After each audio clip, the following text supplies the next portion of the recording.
Well, we want to lighten it up a little bit on this very heavy morning. Talk about space, a flight over half a century in the making, the aspiration to return astronauts to the moon. It's been in limbo for decades, but next month that dream will become a reality as Artemis 2 will send 4 astronauts on a trip around the moon. Now, unlike former Apollo flights, the crew's not landing on the moon, just around the moon. Instead, attempting to test and verify the capabilities of the Orion spacecraft. So, joining us now for more on this monumental trip back to the moon, former NASA astronaut, former commander of the ISS, Leroy Chiao. Leroy, good to see you here. So, Artemis 2, it's finally happening. Artemis 1 was so keenly anticipated last year. What are you looking for in Artemis 2? The crew there, will become the first humans to fly to the moon since 1972, but they won't be landing on the moon. Want to reiterate that point.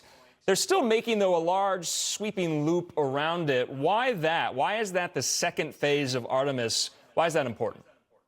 Sure. Well, it's a very exciting mission, as you pointed out. We haven't sent humans to the moon or even out of low Earth orbit, for that matter, since 1972.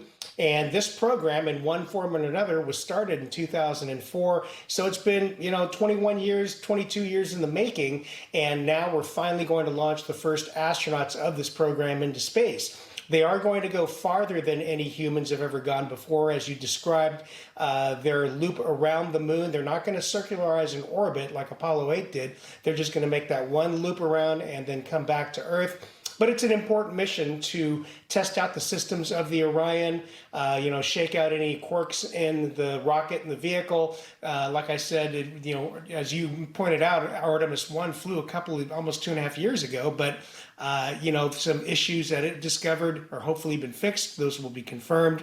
And so a lot of important work will be done with Artemis 2. And of course, the crew is very excited, being the first to fly anywhere near the moon in, all these years. So very exciting. I'll be watching very closely. What's so interesting with NASA is that their public and private partnerships with the likes of Boeing, Blue Origin, SpaceX has really ushered in the 2020s with that part of NASA that is using more of these entrepreneurs and private businesses. But why do you think it's taken over 50 years to get back to the moon? I get that question a lot when covering space.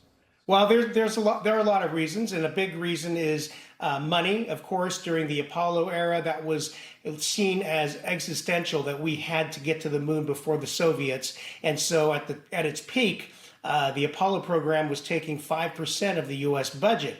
Now, in later years, NASA was receiving somewhat less than 1% of the federal budget, although there's been a pickup in that in more recent years because of the Artemis program that was accelerated and emphasized by President Trump in his first and now his second terms. And so that helped a lot. There's political will. After we beat the Soviets to the moon, there was no impetus politically to keep spending money to continue going to the moon.